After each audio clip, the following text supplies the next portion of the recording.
नमस्कार। Welcome back. मैं सुनील द्विवेदी, आपका इंग्लिश मास्टर। एक बार फिर से आपका बहुत बहुत स्वागत है आपके इस फेवरेट चैनल इंग्लिश मास्टर में। दोस्तों, आज आपके लिए ग्रामर का एक और नया टॉपिक लेके आए हैं और इस टॉपिक का नाम है ग्रामर एट अ ग्लांस।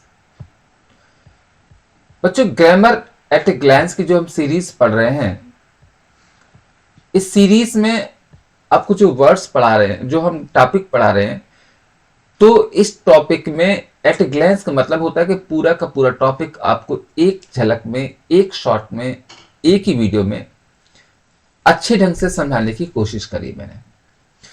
तो दोस्तों, आज का टॉपिक है प्रोनाउन।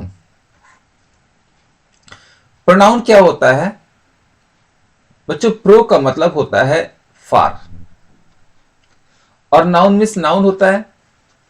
तो इसका डेफिनेशन में जाता है for noun. Word for noun, जो वर्ड नाउन के लिए यूज होता है वो प्रोनाउन कहलाता है।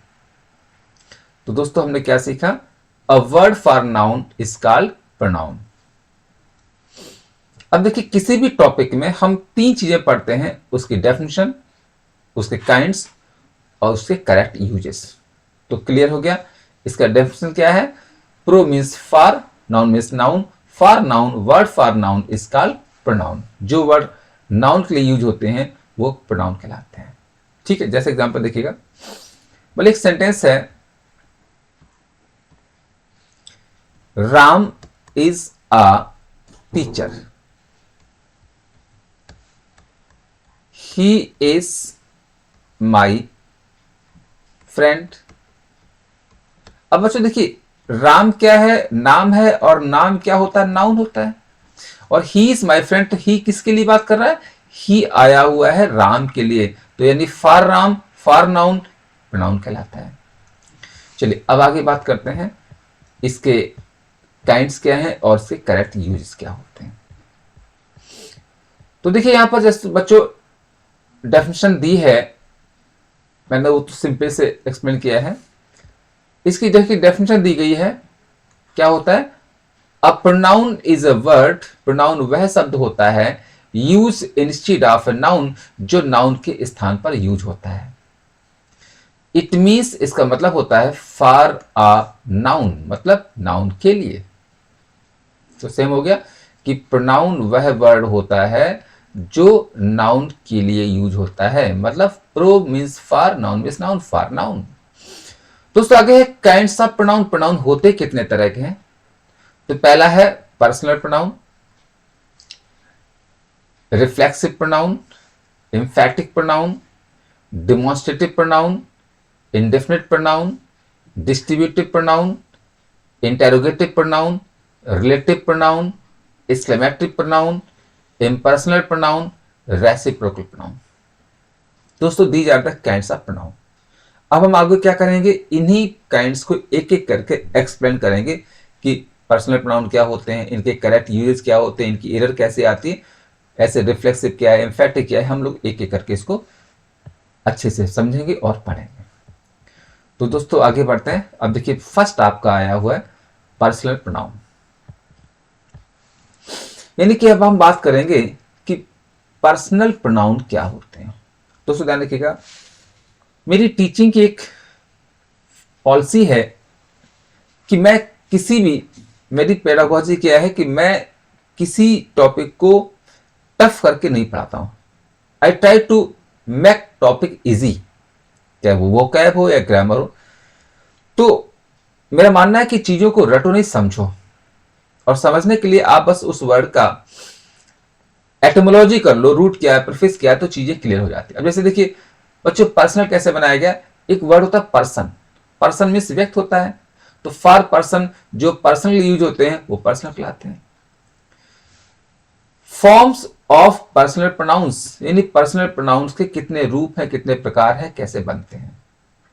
तो बच्चों, पर्सनल प्रोनाउन के थ्री पर्सन होते हैं: फर्स्ट पर्सन, सेकंड पर्सन और थर्ड पर्सन। दोस्तों, फर्स्ट पर्सन में मैस्कुलिन जेंडर कौन होंगे, फेमिनिन जेंडर कौन होंगे, इसकी हम बात करेंगे। तो देखिए, फर्स्ट पर्सन में सिंगुलर कौन से हैं और प्लूरल कौन से हैं। बच्चों, आई सिंगुलर होता है वी प्लूरल होता है, यानी आई और वी फर्स्ट पर्सन के प्रोनाउन है। बच्चों आई और वी जो आपका है ये नॉमिनेटिव केस है। दोस्तों नॉमिनेटिव का मतलब होता है सब्जेक्टिव केस, और एक्यूसेटिव का मतलब होता है ऑब्जेक्टिव केस और पजेसिव केस। यानी कि आई सब्जेक्टिव है या नॉमिनेटिव है, वी सब्जेक्टिव है नॉमिनेटिव है, आई का पजेसिव माई या माइन, और आई का एक्यूसेटिव या ऑब्जेक्टिव होता है मी। वी प्लूरल है तो वी का वी नॉमिनेटिव है सब्जेक्टिव है, वी का पजेसिव आर या आर्स होता है और एक्यूसेटिव होता है अस। ठीक है बच्चों, सेकंड पर्सन में हमारा प्रोनाउन नॉमिनेटिव केस का यानी सब्जेक्टिव केस का यू है। अब देखिए यू मैस्कुलिन जेंडर के लिए भी यूज होता है, फेमिनिन जेंडर के लिए मैस्कुलिन मेल के लिए भी आता है, फीमेल के लिए भी आता है, और ये सिंगुलर के लिए आता है यानी एक की भी बात करता है, और प्लूरल यानी ज्यादा की भी बात करते हैं। यू सब्जेक्टिव है, योर्स पजेसिव है, और यू इसका एक्यूसेटिव या ऑब्जेक्टिव कहलाता है। अब बात करते हैं थर्ड पर्सन। बच्चों थर्ड पर्सन हमारे होते हैं, देखिए थर्ड पर्सन जो हमारे प्रोनाउन है वो है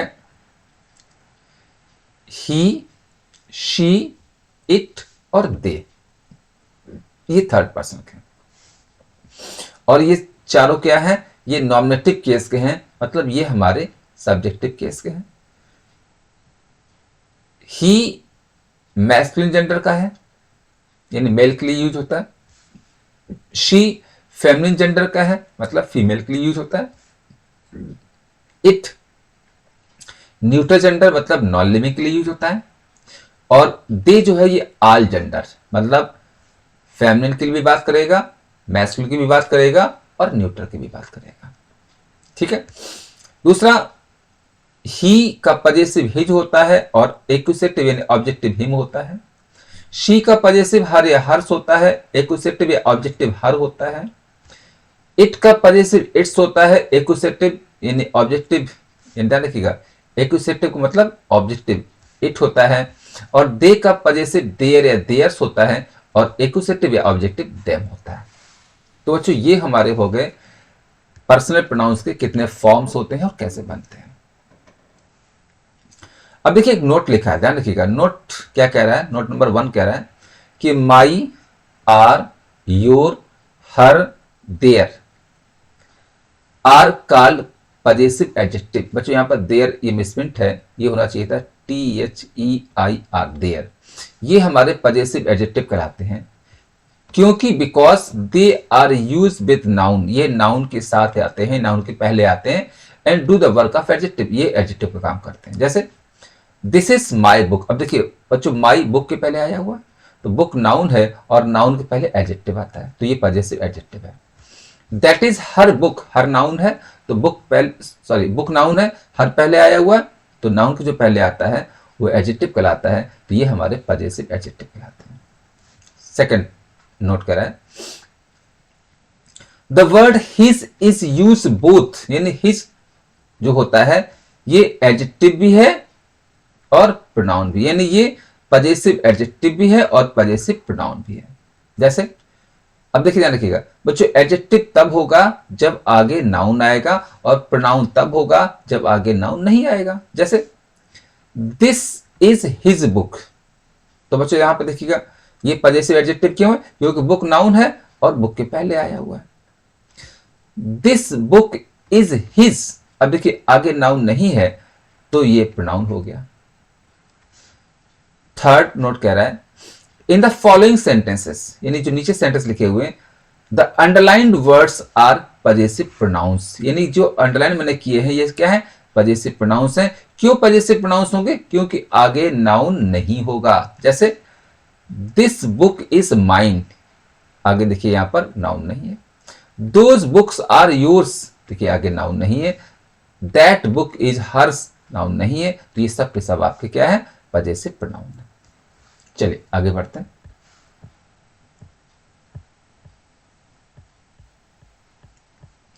अब देखिए बच्चों यहां पर मैंने दिखाया है यूज ऑफ इट, यानी कि इट प्रोनाउन का यूज, जैसे इट आपका पर्सनल प्रोनाउन है, न्यूट्रल जेंडर का है, इसका प्रयोग कहाँ कहाँ होता है, तो हम लोग इट प्रोनाउन की बात करेंगे बच्चों। इट मीन्स ये होता है, पहला रूल है, देखिए इट यूज होता है फॉर थिंग्स विदाउट लाइफ। बच्चों थिंग्स विदाउट लाइफ का मतलब होता है जितनी भी हमारी नॉन लिविंग थिंग्स होती हैं उनके लिए हम लगाते हैं इट। जैसे इट इज माई बुक, तो बच्चों इट क्यों आया हुआ, क्योंकि बुक नॉन लिविंग है। सेकेंड पॉइंट कहता है कि इट आता है फॉर एनिमल्स, जानवरों के लिए। और कब आता है, unless we clearly wish to speak of them as male female. देखिए अगर हम एनिमल को सिर्फ एज ए एनिमल लिखना चाहते हैं, मेल फीमेल की बात नहीं करना चाहते हैं, तो फिर हम इट लगाते हैं। जैसे he loves his dog and can't do without it, तो इट मतलब यहां पर बताया कि वो हम यहां पर सिर्फ डॉग को एज डॉग यूज कर रहे हैं, डॉग मेल है फीमेल है इससे मतलब नहीं है। बच्चों थर्ड पॉइंट कह रहा है कि इट आता है फॉर अ यंग चाइल्ड, कोई छोटा बच्चा हो, और unless we clearly wish to refer to the sex, और अगर हम उस चाइल्ड का भी आपको सेक्स ना बताना चाहते हो कि वो मेल है या फीमेल है, सिर्फ एज ए चाइल्ड बताना चाह रहे हैं, तो इट लगाते हैं। जैसे या हमें उसका सेक्स पता ना हो, जैसे when we saw the child, जब मैंने बच्चे को देखा, इट वॉज क्राइंग, यानी अब मैंने इट इसलिए लगाया है कि मुझे उसका सेक्स नहीं पता है कि वो मेल है फीमेल है। चौथा पॉइंट कह रहा है इट आता है to refer to some statement going before, यानी किसी उस बात को बताने के लिए जो पहले घटित हो चुकी है, इट लगाते हैं। जैसे ही डिजर्व हिज पनिशमेंट, वह पनिशमेंट को डिजर्व करता है, एज ही न्यू इट, क्योंकि वह जानता है। तो बच्चों इट किसकी बात कर रहा है, इट पनिशमेंट की बात कर रहा है। चलिए आगे बढ़ते हैं। यूज ऑफ इट में बच्चों नेक्स्ट फिफ्थ पॉइंट आपका है,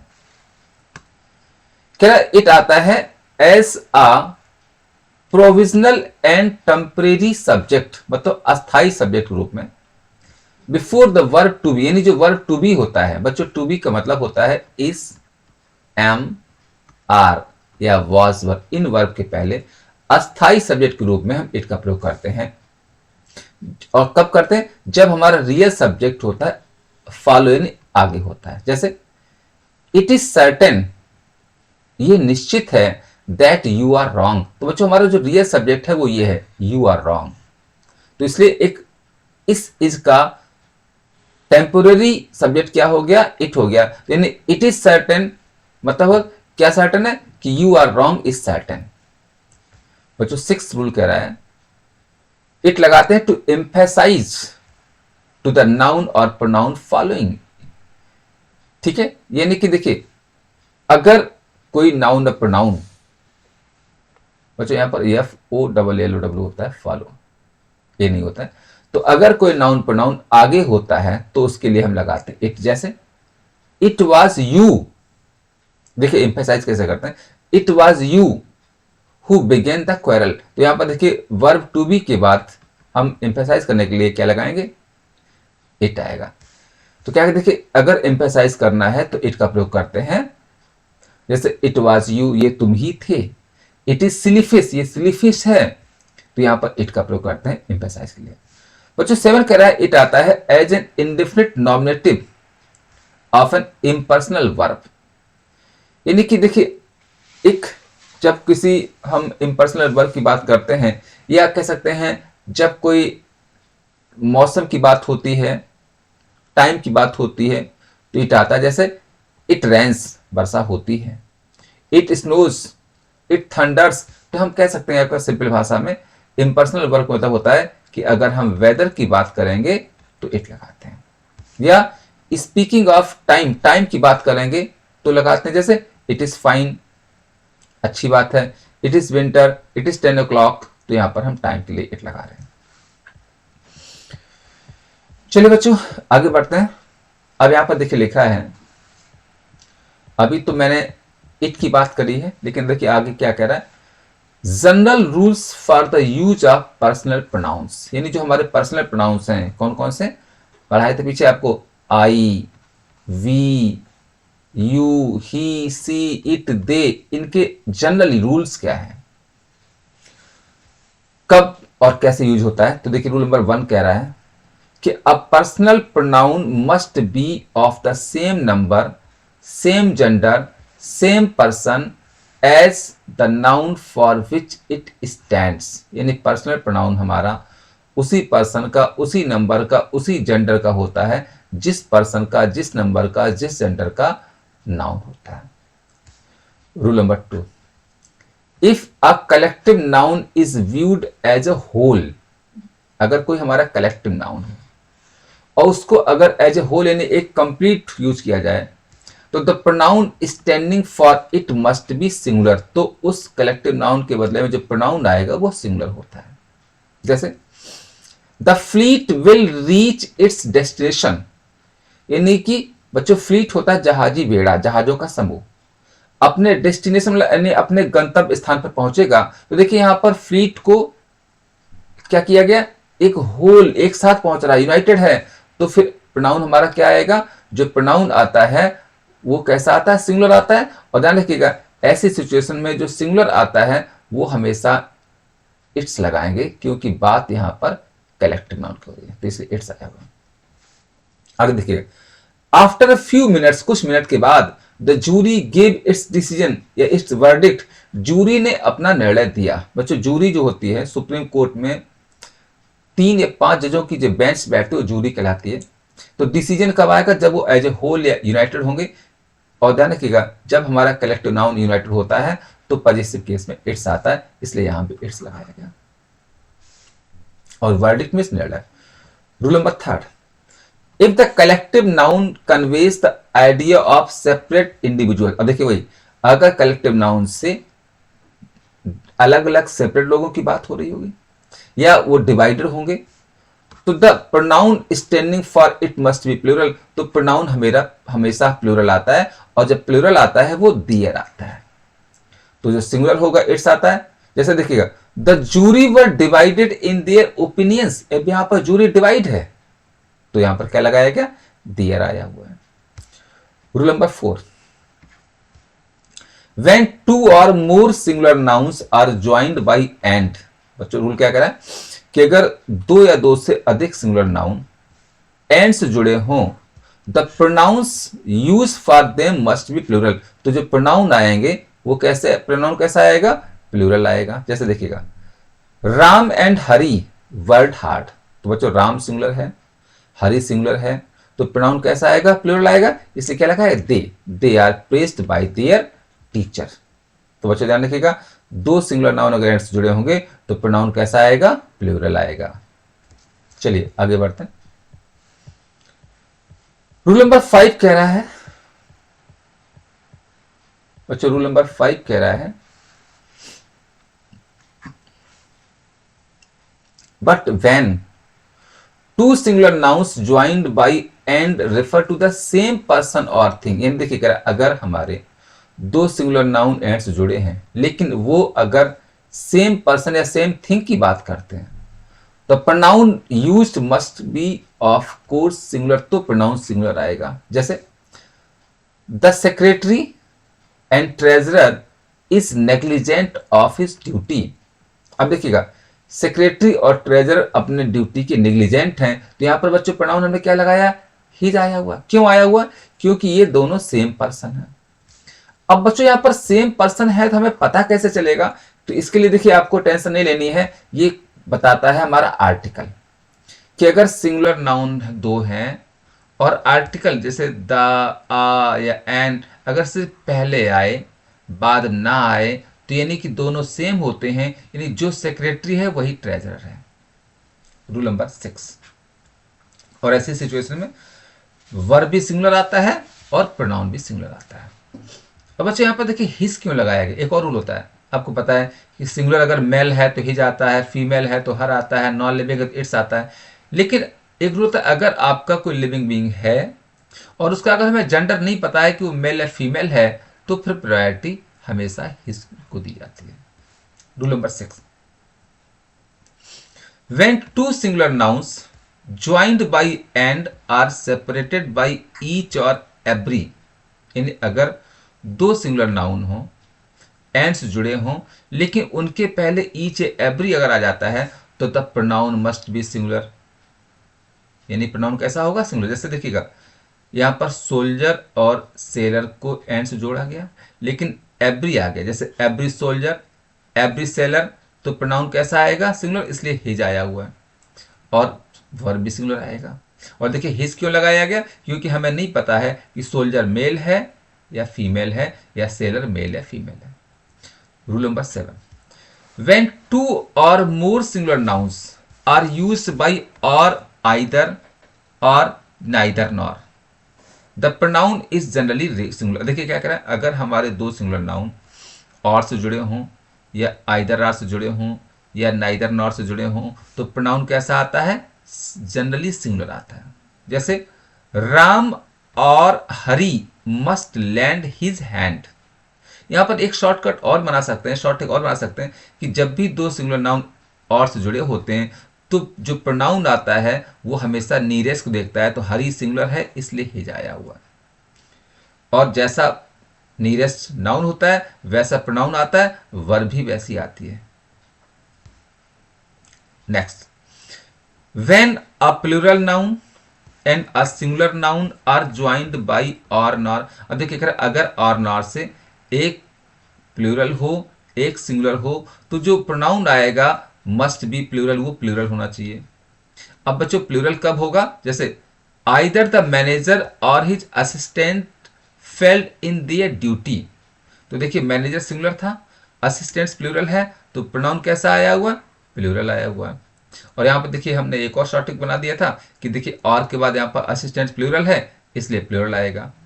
ठीक है, चलिए आगे बढ़ते हैं। बच्चों रूल नंबर 9 कह रहा है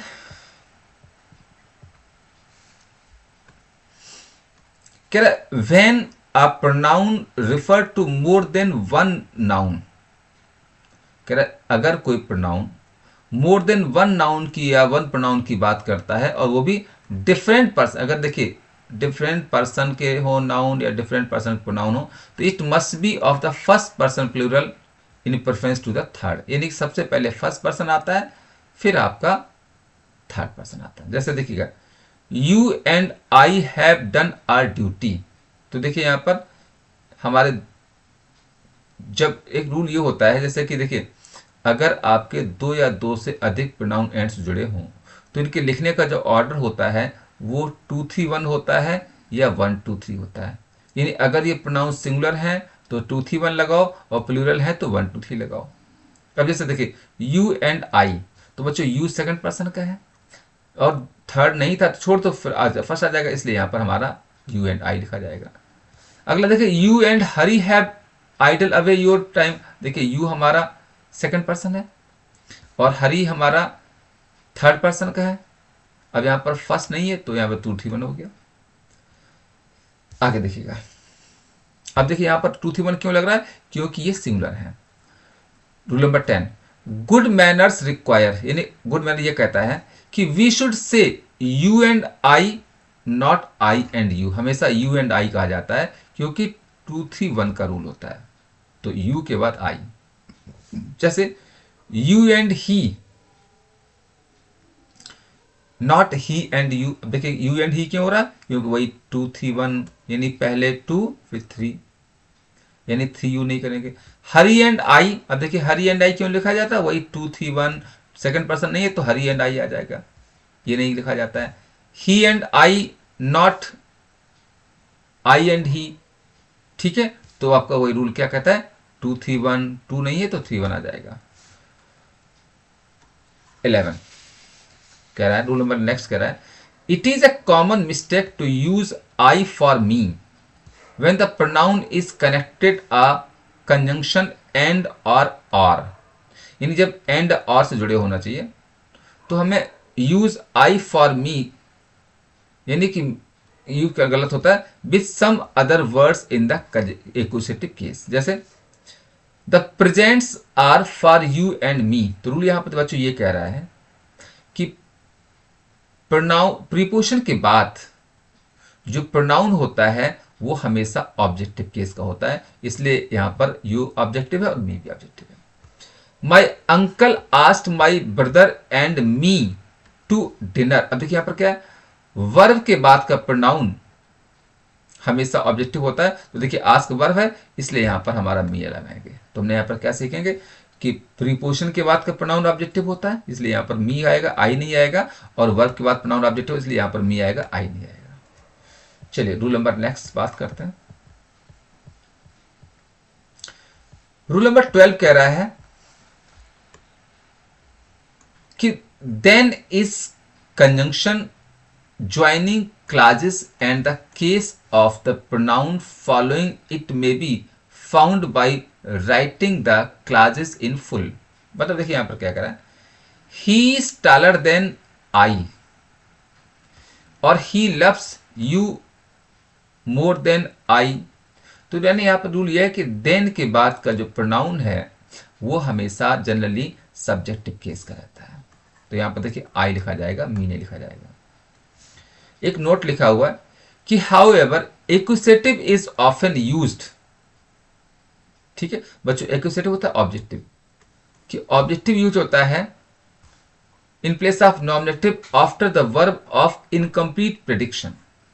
जैसे बी बिकम के बाद जो होता है वो हमारा आता है, जैसे फॉलोड बाई एन एडजेक्टिव, जैसे he is taller than me. अब देखिए इज आया हुआ है तो इसलिए मी लगाया गया। Nobody will help you but me, तो यहां पर हमारा मी लगाया गया। चलिए दोस्तों आगे बढ़ते हैं। अब बात करते हैं, देखिए अभी तक हम लोग पढ़ रहे थे पर्सनल प्रोनाउन के रूल्स क्या होते हैं। दोस्तों अब बात करने जा रहे हैं, नेक्स्ट हमारा रूल है, नेक्स्ट प्रोनाउन है रिफ्लेक्सिव प्रोनाउन क्या होता है और एम्फेटिक प्रोनाउन क्या होता है, उसकी बात करते हैं। तो देखिए यहां पर रूल ए लिखा हुआ है कि when self is added to my, यानी अगर माई, यू, हिम और हर में सेल्फ जोड़ देते हैं, इट में सेल्फ जोड़ देते हैं, एंड सेल्फ अगर जोड़ देते हैं आर, योर, देम, ठीक है, तो what are called compound personal pronouns. तो ये हमारे कंपाउंड पर्सनल प्रोनाउंस या रिफ्लेक्सिव एम्फेटिक प्रोनाउन कहलाते हैं। बच्चों यहां पर एक रूल ये है कि जो प्रोनाउंस सिंगुलर होते हैं, जैसे my, you, him, her, it, इसमें सेल्फ लगता है, और जो प्लूरल होते हैं आर, योर, देम, इसमें सेल्फ लगता है। तो ये हमारे कंपाउंड पर्सनल प्रोनाउंस या रिफ्लेक्सिव एम्फेटिक प्रोनाउंस कहलाते हैं। देखिए लिखा है they are called reflexive pronouns when the action done by the subject turns back to reflect upon the subject। देखिए इनको रिफ्लेक्सिव तब कहते हैं, ये कंपाउंड पर्सनल प्रोनाउन को रिफ्लेक्सिव तब कहते हैं जब इनका जो एक्शन है वो सब्जेक्ट की तरफ वापस आता है, टर्न बैक होता है या रिफ्लेक्ट करता है। रिफ्लेक्सिव मतलब रिफ्लेक्ट करना। जैसे आई हर्ट माई सेल्फ, तो देखिए यहां पर माई सेल्फ कहां रिफ्लेक्ट कर रहा है, आई को, तो रिफ्लेक्सिव हो गया। दे हर्ट देम सेल्फ, तो देम सेल्फ किसको रिफ्लेक्ट कर रहा है, दे को, तो रिफ्लेक्सिव हो गया। नोट कह रहा है it will be notice that, ये देखा जाएगा कि each of these reflexive pronoun is use as the object of a verb, यानी ये वर्ब के ऑब्जेक्ट होते हैं, and refers to the same person और थिंग, ये सेम पर्सन या थिंग की बात करते हैं, that denoted by the subject of the verb, यानी कि आई है तो माई सेल्फ आएगा, दे है तो देम सेल्फ आएगा। बच्चों बी पॉइंट कह रहा है कि when the compound personal pronoun, यानी कंपाउंड पर्सनल प्रोनाउन जो होते हैं वही कौन से, सेल्फ या सेल्फ वाले, are use for sake of emphasis, अगर एम्फेसिस करेंगे, या आर देयरफॉर जब एम्फेसिस करेंगे तो इनको एम्फेटिक कहते हैं। जैसे I do it my self, तो बच्चों यहां पर माई सेल्फ मैं स्वयं करूंगा, एम्फेसिस है क्योंकि एम्फेटिक है, क्यों एम्फेसाइज कर रहा है। ही हिमसेल्फ सेड सो, उसने खुद ऐसा कहा था, यानी जब हम यहां पर एम्फेसिस कर रहे हैं that's why they are called emphatic pronoun कहलाते हैं। चलिए आगे बढ़ते हैं बच्चों। नेक्स्ट हमारा है डिमॉन्स्ट्रेटिव प्रोनाउन क्या होता है। बच्चों डिमॉन्स्ट्रेटिव मतलब होता है जो डिमॉन्स्ट्रेट करता है या संकेत देता है, जिसको हम संकेतवाचक प्रोनाउन कहते हैं। रूल कह रहा है कि व्हेन द प्रोनाउंस जैसे दिस, दैट, दीज और दैट, दिस दैट दीज, और यहाँ पर होना चाहिए दो या those, are use to point out object, ये किसी ऑब्जेक्ट की ओर पॉइंट आउट करेंगे, संकेत देंगे। और किस पॉइंट को, टू विच दे रेफर, जिसकी ओर रेफर करते हैं, ऐसे सिचुएशन में इनको हम डिमॉन्स्ट्रेटिव प्रोनाउन, यानी डिमॉन्स्ट्रेटिव प्रोनाउन वह होते हैं जो किसी नाउन की ओर डिमॉन्स्ट्रेट करते हैं या संकेत देते हैं। जैसे this is a present from my uncle, तो दिस किसकी बात कर रहा है, प्रेजेंट की बात कर रहा है। दीज आर मेयरली एक्सक्यूजेज, तो दीज क्या कर रहा है, एक्सक्यूजेज बात कर रहा है, तो ये क्या हो गए, डिमॉन्स्ट्रेटिव हो गए। बच्चों अगला है इंडेफिनिट प्रोनाउन क्या होते हैं।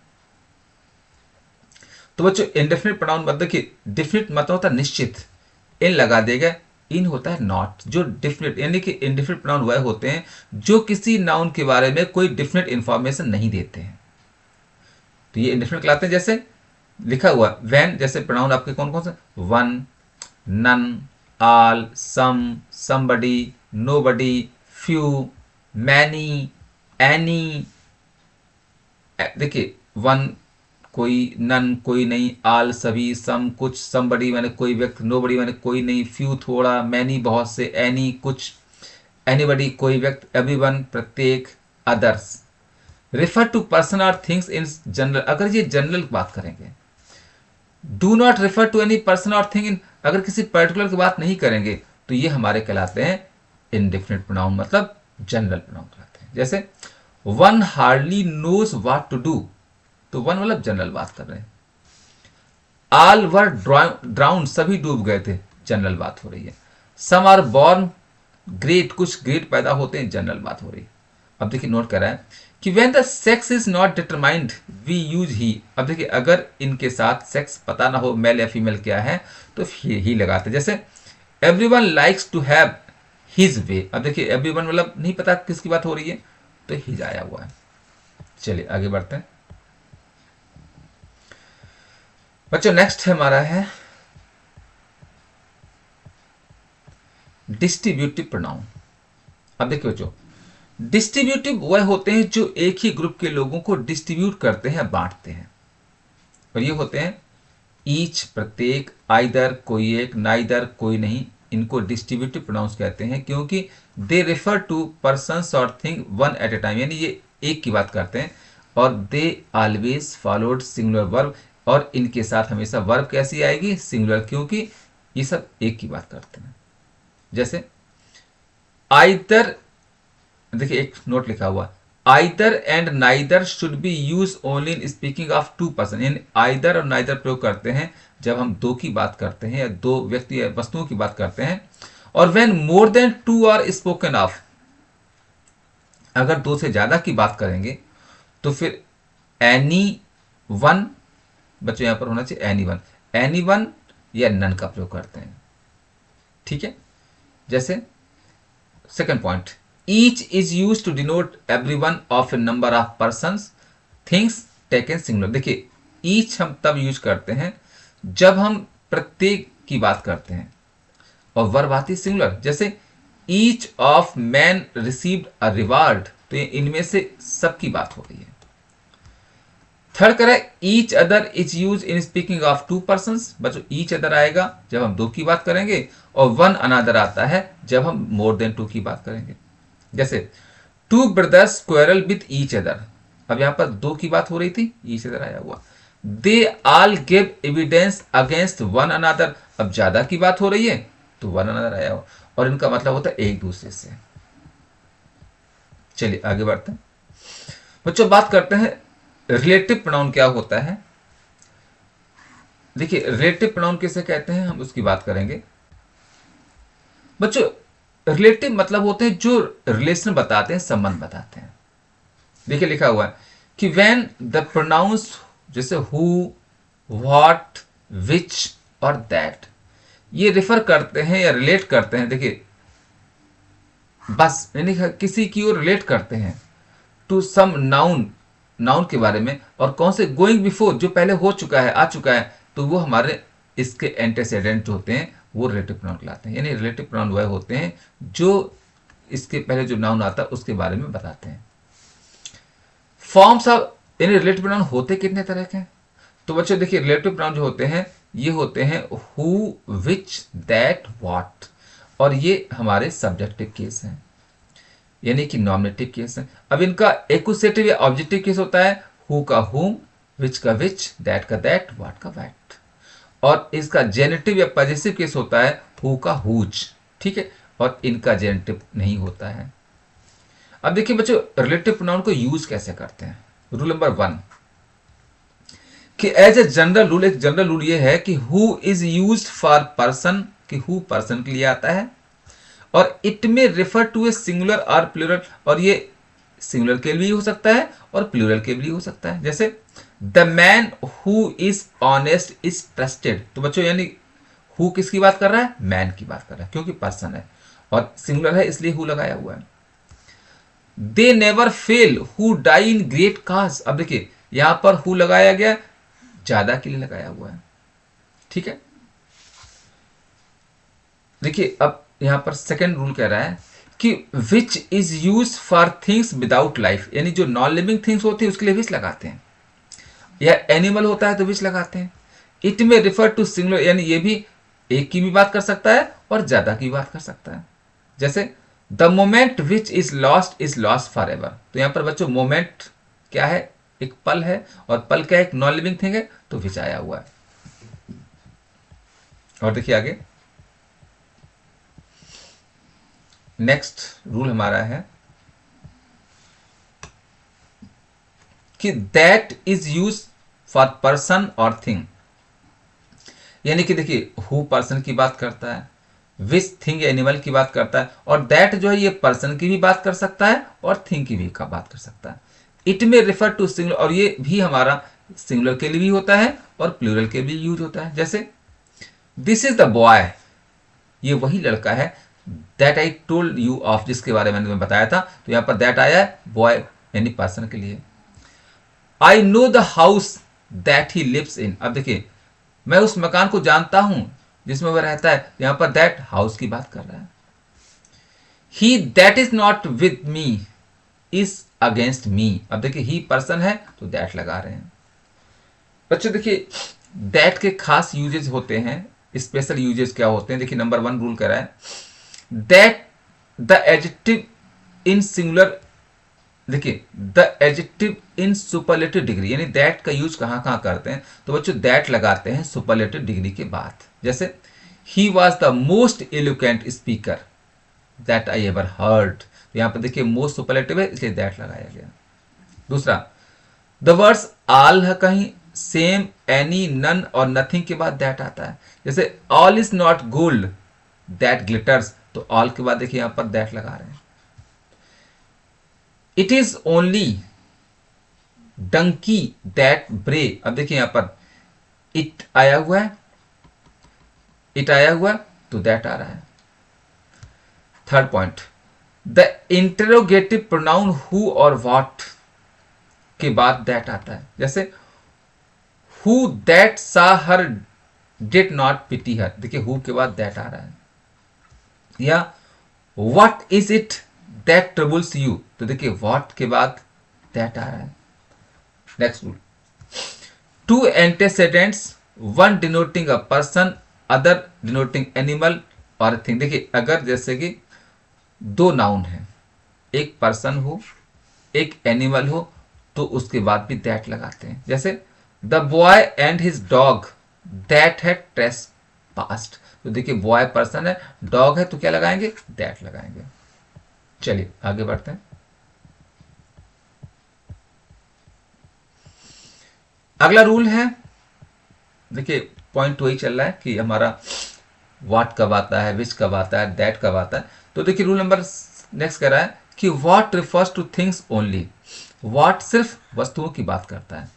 It is use without an antecedent, और ये जो है अगर आगे कोई नाउन नहीं है तब यूज करते हैं। And is equivalent to that which, ये विच के बराबर होता है, यानी दैट विच या द थिंग विच। जैसे what can not be cured must be endured, देखिए व्हाट के पहले कोई नाउन नहीं है, जिसका इलाज नहीं हो सकता उसको बर्दाश्त करना पड़ता। व्हाट इज डन, जो हो गया सो हो गया, कैन नॉट बी अनडन, तो देखिए क्या कहता है, अगर आगे नाउन नहीं है पहले तो व्हाट लगाते हैं। 5 the word as is use as a relative pronoun after such, यानी देखिए सच के बाद रिलेटिव प्रोनाउन के रूप में एज आता है। समटाइम आफ्टर द सेम, या कभी कभी सेम के, यानी कि सेम के बाद भी आ जाता है। तो क्या करें, सेम या सच के बाद एज आता है। जैसे tears such as angels weep burst forth, देखिए सच के बाद एज आ रहा है। My trouble is the same as yours, देखिए यहां पर सेम के बाद भी एज आ रहा है। 6 कह रहा है the word but after in negative often has the force of a relative pronoun, जैसे there is none but agree with me, तो बच्चों यहां पर but जो है ये निगेटिव बात कर रहा है।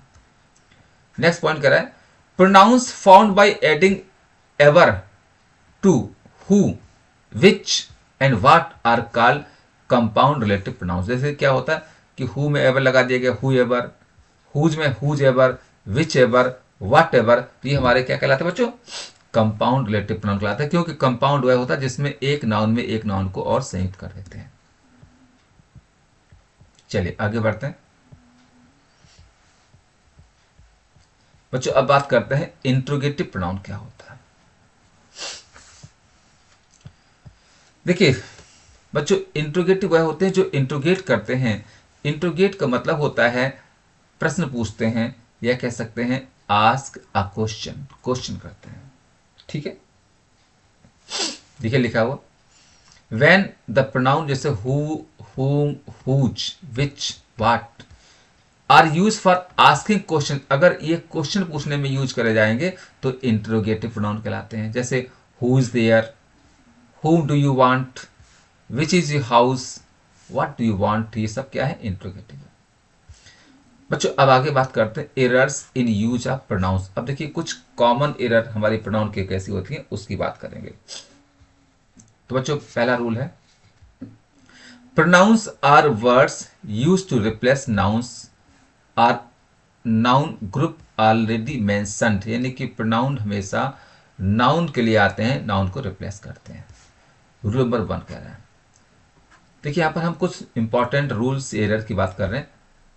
1 कह रहा है the pronoun one must be followed by one's. Rule क्या कह रहा है, वन के साथ अपना के लिए हमेशा वंस आता है। जैसे one must do one's, one must do one's duty, तो देखिए वन के साथ वंस आ रहा है, वंस कंट्री। सेकेंड पॉइंट कह रहा है कि when one means one in number the pronoun for it is third person singular pronoun he she it। अगर वन नंबर जैसे देखिए क्या है कि वन ऑफ देम है तो फिर हिज लगाएंगे। थर्ड कह रहा है एवरीवन हो, एवरीबडी हो, इसके बाद ही जाता है। जैसे everyone should love his country. चलिए आगे बढ़ते हैं बच्चों। नेक्स्ट रूल आपका है, कह रहा है रूल नंबर 4 कह रहा है ईच, एवरी, एनीवन, एनीबडी, इनके बाद जो होता है हमेशा सिंगुलर प्रोनाउन आता है। जैसे anyone can do this if he, देखिए एनीवन है तो ही आएगा। रूल नंबर 5 कह रहा है कि let is followed by pronoun in the objective case, यानी लेट के बाद हमेशा ऑब्जेक्टिव केस का प्रोनाउन आता है। जैसे लेट हिम गो तो हिम ऑब्जेक्टिव है, लेट यू एंड मी तो देखिए यू भी ऑब्जेक्टिव है और मी भी ऑब्जेक्टिव है। Solve this puzzle. Rule number 6 कह रहा है कि but and except are followed by pronouns in the objective case, यानी कि बट और एक्सेप्ट के बाद भी प्रोनाउन भी ऑब्जेक्टिव आते हैं। जैसे everyone attended the party except him, except आया हुआ ऑब्जेक्टिव केस लगाएंगे। 7 कह रहा है such as is followed by pronoun in the subjective case, यानी सच एज के बाद हमेशा प्रोनाउन कैसा आता है, सब्जेक्टिव आता है। जैसे I have no liking for such a man as, तो यहां पर ही आया हुआ। चलिए आगे बढ़ते हैं और नेक्स्ट रूल की बात करते हैं। रूल नंबर 8 कह रहा है बच्चों, रूल नंबर 8 कह रहा है कि वर्ब जैसे कि इंजॉय, अवेल, इंजॉय खुशी बनाना, अवेल प्राप्त करना, प्राइड गर्व करना, रिजाइन त्यागपत्र देना, अप्लाई आवेदन करना, एक्विट दोष मुक्त करना, असर्ट दोष लगाना, absent अनुपस्थित होना, कह रहा are followed by reflexive pronoun, इनके बाद हमेशा रिफ्लेक्सिव प्रोनाउन आता है। जैसे ही absented himself from the class, absent आया हुआ तो ही का reflexive himself। We enjoyed ourselves at the party, enjoyed आया हुआ तो वी का reflexive ourselves. I avail myself of opportunity, of the opportunity, I है सॉरी अवेल है तो आई का reflexive myself. She prides her self on the wealth और beauty, pride है तो सी का रिफ्लेक्सिव हर सेल्फ आया हुआ है। He resigned himself to fate, resigned है तो ही का रिफ्लेक्सिव हिमसेल्फ आया हुआ है। Rule number 9, reflexive pronouns are never use, यानी रिफ्लेक्सिव प्रोनाउन यूज नहीं करते हैं अगर हमारी वर्ब कीप हो, कंसील हो, क्वालिफाई हो, स्प्रेड हो, रेस्ट हो या स्टे हो, तो रिफ्लेक्स नहीं आता। जैसे I stayed away from my class, तो देखिए स्टे है तो यहाँ पर आई का रिफ्लेक्सिव नहीं लगाएंगे। He qualified in the test, qualify है तो ही का हिमसेल्फ नहीं लगाएंगे। She kept away from the show, keep है तो यहाँ पर हम इसका हर सेल्फ नहीं करेंगे। चलिए आगे बढ़ते हैं दोस्तों। नेक्स्ट रूल आपका सामने आ रहा है, रूल नंबर 10। नेक्स्ट रूल कह रहा है कि when first second and third person singular pronouns, अगर हमारे फर्स्ट सेकेंड थर्ड पर्सन जो सिंगुलर प्रोनाउन है I you he are use together, अगर इनको एक साथ यूज किया जाता है तो they are placed in the order, तो इनका ऑर्डर होता है यू ही एंड आई, यानी पहले सेकंड पर्सन का, फिर थर्ड पर्सन का, फिर फर्स्ट पर्सन का।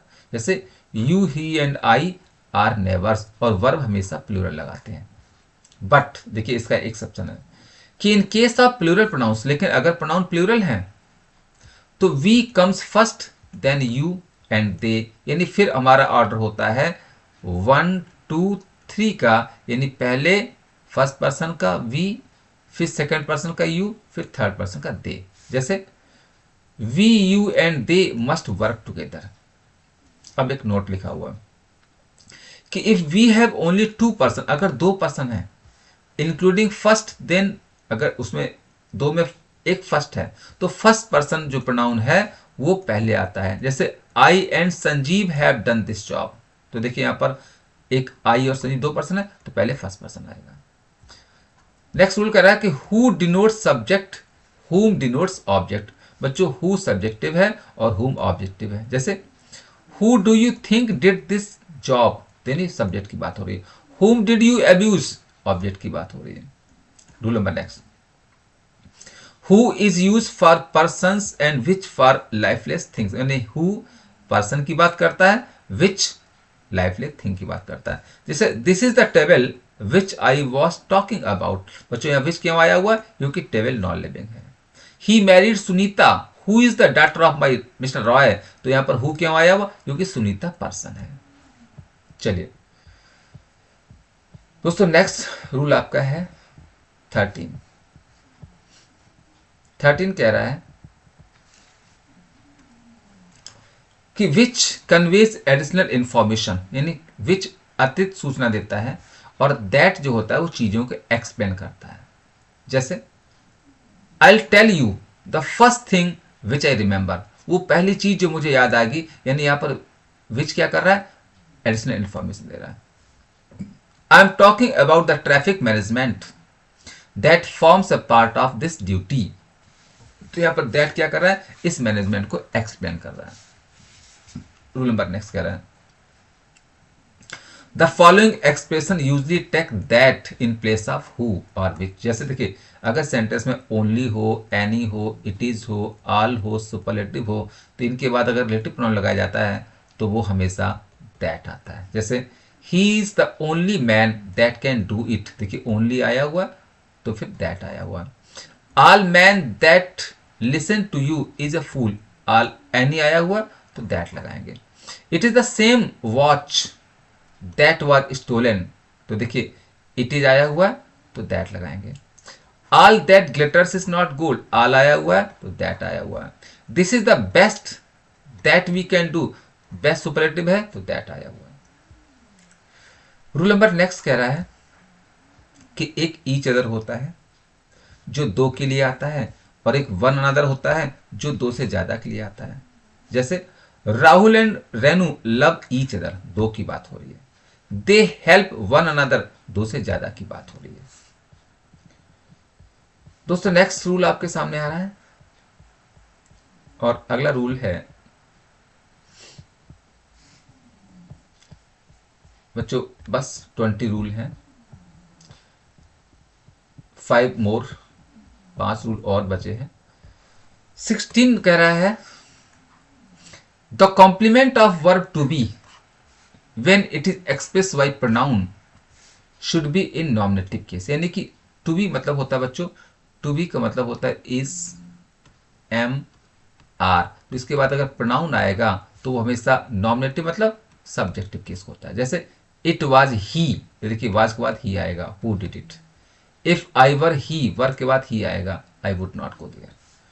17 कह रहा है कि when the same person is the subject and object it is necessary to use reflexive pronoun. देखिए कह रहा है अगर जैसे वाले I cut me shaving this morning, मतलब होता क्या है, वैसे आपको पता है कि वर्ब के पहले सब्जेक्टिव होता है, वर्ब के बाद ऑब्जेक्टिव होता है। लेकिन अगर ये दोनों सेम पर्सन के हैं तो फिर आगे हमारा ऑब्जेक्टिव नहीं लिखा जाता है, रिफ्लेक्सिव आता है, इसलिए ये गलत हो गया। सही होगा I cut my self shaving this morning. 18 When a pronoun is the object of a verb or preposition, अगर pronoun verb या preposition के बाद आता है तो ये हमेशा ऑब्जेक्टिव केस का होता है। जैसे these books are for you and I, बच्चों देखिए यहाँ पर for preposition है तो इसके बाद ऑब्जेक्टिव आएगा। बच्चों यहाँ पर I सब्जेक्टिव है इसलिए गलत है। सही क्या होगा, these books are for you and me। Between him and me there is an understanding, देखिए बिटवीन प्रीपोजिशन है तो यहाँ पर देखिए हिम ऑब्जेक्टिव है और मी ऑब्जेक्टिव आएगा। दोस्तों अब नेक्स्ट और लास्ट स्लाइड की ओर आगे बढ़ रहे हैं, बस लास्ट 2 रूल्स हैं। रूल नंबर 19 कह रहा है the relative pronoun should be placed as near as possible to the antecedent. बच्चों ध्यान रखिएगा, एंटेसेडेंट होता है जो पहले आता है, यानी कि रिलेटिव प्रोनाउन हमेशा उस नाउन के ठीक बाद आएगा जिसकी बात करेगा। जैसे here is the book that you lent me, तो यहां पे देखिए दैट किसके लिए आया हुआ है, बुक के लिए आया हुआ है। तो तुरंत बाद I have read Shakespeare's work who was a great dramatist. बच्चों ये सेंटेंस गलत है। क्यों गलत है, क्योंकि यहां पर हु बात किसकी कर रहा है, शेक्सपियर के, लेकिन लगाया गया वर्क के बाद। कह रहा नहीं, ये तुरंत उस नाउन के बाद आएगा जिसकी बात करेगा, यानी उस एंटेसेडेंट वाला होता है वो नाउन जिसकी बात कर रहा है। तो यह सही क्या होगा, I have read the work of Shakespeare. तो बच्चों शेक्सपियर वर्क को क्या लिखेंगे, वर्क ऑफ शेक्सपियर, अब हु लगाएंगे तो ये सही हो जाएगा। दोस्तों लास्ट रूल आपका है the case of the pronoun following than and as is decided by mentally supplying the verb and completing the sentence. बच्चों ये कह रहा है कि जैसे she is taller than I, यानी I am. I love you more than he, यानी loves you. I love more than I love him. बच्चों यहाँ पे रूल ये कहता है कि अगर आगे आपको सब्जेक्टिव कहना है तो आई लिखो, ऑब्जेक्टिव कहना है तो मी लिखो। यहां पर हमने एक शॉर्ट ट्रिक बनाई है कि बच्चा कैसे जानेगा यहां पर सब्जेक्टिव आएगा ऑब्जेक्टिव आएगा। तो शॉर्ट ट्रिक ये है कि अगर देन के पहले एक सब्जेक्ट हो तो फिर आगे सब्जेक्टिव आता है, क्योंकि दोनों सब्जेक्ट की बात करते हैं।